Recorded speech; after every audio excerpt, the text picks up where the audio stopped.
penipu, maling. Kasihan keluargamu. Bapakmu hanya bisa bawa malu. Kan, ya? Oh Budi, kamu itu kontraktor atau maling? Ternyata suksesmu selama ini dari hasil nipu ya bajingan. Nama Budi dikenal sebagai kontraktor sukses di kampungnya. Rumah besar, mobil gagah, dan senyum yang selalu ramah adalah cerminan hidupnya. Namun, sebuah pengkhianatan dari sahabat karib menjerumuskannya ke dalam utang 1 miliar rupiah, menghancurkan nama baik dan seluruh hartanya. Inilah kisah nyata tentang seorang pria yang kehilangan segalanya, tapi menemukan kembali harga dirinya di tengah puing-puing kehancuran. Jangan lewatkan kelanjutan kisah inspiratif ini dengan klik subscribe. Kisah ini dimulai dengan Budi, bukan sebagai direktur, melainkan sebagai kontraktor sukses yang dihormati di kampungnya. Nama, Pak Budi, adalah jaminan kualitas untuk setiap proyek bangunan. Ia dikenal sebagai sosok pekerja keras yang memulai semuanya dari nol. Dari sekadar tukang harian hingga memiliki tim sendiri. Rumahnya menjadi yang paling megah di desa. Mobilnya selalu siap mengangkut keluarga. Dan ia adalah donatur tetap untuk acara-acara desa. Semua itu ia bangun dengan keringat, kerja keras, dan kepercayaan dari tetangga serta kerabatnya. Namun, semua pondasi kuat itu mulai goyah saat ia tergoda ajakan teman akrabnya, yang ia anggap seperti saudara sendiri, untuk membangun sebuah perumahan kecil di lahan desa sebelah. Proyek ini dijanjikan akan membuat mereka berdua kaya raya dan membantu warga desa lain memiliki rumah. Awalnya, proyek berjalan lancar. Tapi di tengah jalan, sang teman kabur membawa lari seluruh modal, meninggalkan Budi sendirian dengan tumpukan utang bank sebesar 1 miliar rupiah yang ia pinjam atas namanya. Beban itu tak hanya berupa angka, melainkan juga rasa malu yang begitu menusuk. Budi harus menyaksikan dengan mata kepalanya sendiri, mobil yang ia gunakan untuk mencari nafkah disita. Rumah yang ia bangun perlahan-lahan dijual untuk membayar sebagian utang, meninggalkan ia dan keluarganya kembali ke rumah peninggalan orang tuanya yang sederhana dan hampir roboh. Rasanya seperti ia kembali ke titik nol. Namun kali ini ia membawa beban yang jauh lebih berat dari sekadar ketiadaan harta. Ia membawa rasa malu. Jika beban utang adalah pukulan, maka kehancuran nama baik adalah tusukan yang paling dalam. Kabar kejatuhan Budi menyebar seperti api. Maling, penipu, adalah bisik-bisik yang terdengar di belakang punggungnya saat ia lewat. Para tetangga yang dulu memuji kini menatapnya dengan tatapan curiga dan kasihan. Beberapa rekan bisnisnya yang terlibat dengan proyeknya pun menuntut ganti rugi, membuat Budi harus menjual sisa-sisa harta yang ia miliki. Ia yang dulu selalu siap membantu, kini menjadi sosok yang dihindari dan dicibir. Budi merasa seolah kehormatannya telah hancur lebur, dan ia tidak lagi memiliki tempat di tengah-tengah masyarakat yang ia cintai. Setiap pagi, Budi terbangun bukan dengan semangat, melainkan dengan ketakutan dan rasa cemas. Ia melihat cermin dan tak lagi mengenali sosok di baliknya. Yang ada hanyalah wajah lelah dengan mata kosong, dipenuhi rasa malu dan penyesalan. Ia merasa seperti pecundang yang gagal melindungi keluarganya. Dinding-dinding di rumahnya seolah memenjarakannya, dan ia seringkali hanya bisa melamun di teras, merenungi nasibnya yang malang. Ia tidak berani keluar rumah, tidak berani menyapa tetangga, karena setiap tatapan dan bisikan seolah-olah menjadi pengadilan bagi dirinya. Budi merasa seolah hidupnya telah berakhir pada usia yang masih produktif, dipenjara oleh rasa malu dan utang yang menumpuk. Namun, penderitaan terberat Budi bukanlah kehilangan harta atau kehormatan. Yang paling menyiksa adalah tatapan mata istrinya yang terlihat lelah, tapi mencoba tegar. Budi melihat anaknya harus menabung uang jajan demi membeli buku pelajaran, dan ia tidak bisa berbuat apa-apa. Hatinya hancur saat istrinya harus menjual gelang emas satu-satunya peninggalan ibunya demi membeli beras. Ia merasa telah merampas masa depan cerah yang seharusnya dimiliki keluarganya. Rasa bersalah itu jauh lebih berat daripada utang 1 miliar rupiah yang ia pikul. Setiap senyum yang ditunjukkan keluarganya untuk menguatkannya, justru terasa seperti tusukan pisau yang mengiris hatinya. Ia merasa gagal total sebagai seorang suami, ayah, dan kepala rumah tangga. Titik balik Budi terjadi pada suatu sore, saat ia melihat anaknya bermain di halaman yang berantakan. Anaknya terjatuh dan terluka, tapi Budi tidak memiliki uang untuk membawanya ke klinik. Di saat itulah, ia sadar, keputusasaan hanya akan menghancurkan mereka semua. Ia harus bangkit, bukan untuk mendapatkan kembali kekayaan, melainkan untuk mengembalikan kehormatan dan kebahagiaan keluarganya.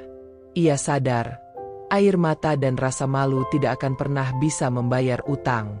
Ia harus berjuang, tidak peduli seberapa beratnya jalan yang harus ia lalui. Di tengah keputusasaan itu, Budi membuat sebuah janji yang tulus. Ia akan kembali menjadi pria yang bisa dibanggakan keluarganya. Malam itu, di tengah kegelapan, Budi membuat sebuah janji. Ia berjanji akan bangkit, apapun risikonya, apapun rintangannya. Ia tidak lagi ingin melihat dirinya sebagai korban yang menyerah pada nasib, melainkan sebagai pejuang yang harus kembali melindungi keluarganya. Janji itu tidak diucapkan dengan lantang, melainkan terukir dalam hatinya. Ia memeluk erat tekadnya itu, menyadari bahwa ia memiliki pilihan, terus tenggelam dalam keputusasaan atau berenang menuju cahaya. Malam itu, Budi memilih untuk berenang. Ia menghapus air mata, menghela napas panjang, dan bersiap menghadapi realitas baru yang akan ia ciptakan sendiri. Langkah pertamanya dimulai dari tempat yang paling ia kenal, dunia bangunan. Budi tidak lagi menjadi kontraktor besar. Ia kembali menjadi tukang bangunan. Ia menawarkan jasanya kepada tetangga-tetangga yang bersedia memberinya pekerjaan harian, meskipun dengan upah kecil. Ada yang menatapnya dengan aneh, ada juga yang terang-terangan mencibirnya. Namun Budi menelan semua rasa malu itu. Ia sadar, ia tidak lagi bekerja untuk memenuhi ekspektasi orang lain, tetapi untuk keluarganya. Setiap bata yang ia pasang, setiap semen yang ia aduk, adalah bukti bahwa ia sedang berjuang. Ia mengesampingkan harga dirinya, dan menggantinya dengan tekad untuk kembali membangun kehormatan yang telah hilang. Budi juga memberanikan diri untuk melakukan hal yang paling sulit, mendatangi para rekan kerjanya yang menuntut ganti rugi. Bukannya lari, ia justru datang dan meminta maaf, berjanji untuk melunasi utangnya satu persatu. Ia tidak berdalih, ia tidak menyalahkan siapapun. Ia mengakui kesalahannya dan meminta diberi kesempatan untuk membayar utang-utangnya. Beberapa rekan kerjanya ada yang menerima permohonan maafnya, beberapa lagi menolak. Namun dari situ, Budi mendapatkan kembali sebagian kecil dari kehormatannya. Ia belajar bahwa mengakui kesalahan adalah langkah pertama untuk bangkit dan membangun kembali jembatan kepercayaan yang dulu ia hancurkan. Perlahan, pengetahuan Budi tentang pembangunan dan pengalamannya yang sudah menahun mulai membuahkan hasil. Dengan modal kecil dari upah kerja harian, ia mulai membeli alat-alat tukang yang ia butuhkan. Ia pun mulai menawarkan jasa renovasi rumah-rumah kecil di desa dengan harga yang terjangkau. Proyek-proyek kecil ini menjadi tangga pertamanya. Ia bekerja siang dan malam, tidur hanya beberapa jam, demi memenuhi setiap permintaan klien. Ia tidak lagi bekerja untuk nama, tetapi ia bekerja demi mimpinya dan masa depan keluarganya. Setiap proyek kecil yang ia kerjakan adalah kemenangan kecil yang mengembalikan rasa percaya dirinya. Jalan yang Budi tempuh tentu saja tidak mulus. Ia menghadapi berbagai tantangan yang menguji kesabarannya. Ada klien yang menunda pembayaran hingga berbulan-bulan. Ada juga yang tidak puas dengan hasil kerjanya. Budi belajar untuk tetap tenang, berkomunikasi dengan baik, dan tidak menyerah. Ia belajar bahwa kegagalan bukanlah akhir, melainkan guru terbaik yang mengajarkannya untuk menjadi lebih teliti, lebih profesional, dan lebih sabar. Setiap kegagalan kecil itu adalah batu pijakan yang membuatnya semakin kuat. Budi tidak lagi takut pada kegagalan, karena ia tahu, di balik setiap kegagalan, ada pelajaran berharga yang akan membawanya lebih dekat pada kesuksesan.